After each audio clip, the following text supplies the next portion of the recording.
Culimada oo darasta tiknoolajiyada iyo waxyaabaha laga filayo sanadaha soo aadan ayaa sheegaya in sanadka 2045 uu dhici doono isbedel dhanka tiknoolajiyada ah oo dunidan ay gaari doonto xilli ay si dhow ula shaqeeyaan tiknoolajiyada iyo cilmiga biologiga.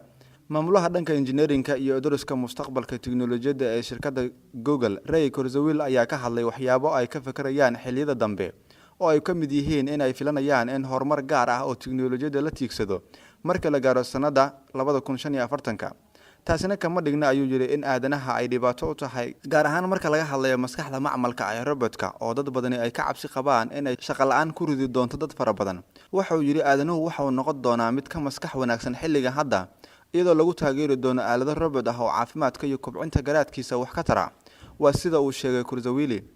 Kurzweil ayaa aaminsan in robotka nanobot in jirka aadanaha lagu beeri doono marka la gaaro 2030.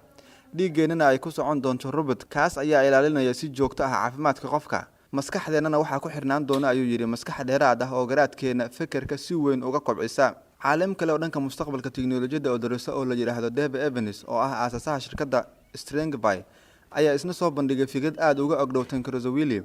Waxa uu sheegay caalamkan inuu aaminsan yahay inay isku milmi doonaan tiknoolajiyada iyo cilmiga biologiga. Waxa uu sheegay 3 marxalad oo kala duwan oo iskaashigaasi uu ku dhici doono. aaladaha waan xiranaa waana sida ay hadda xaaladu tahay in aaladihii lagu beero xubnaha jirka aadanaha waana meesha loo socday ayuu yiri. Marxaladda saddexaad ayuu ku sheegay inay tahay aalado la falgalaya xubnaha jirka aadanaha xubnaha qaarna bedel u noqon doona.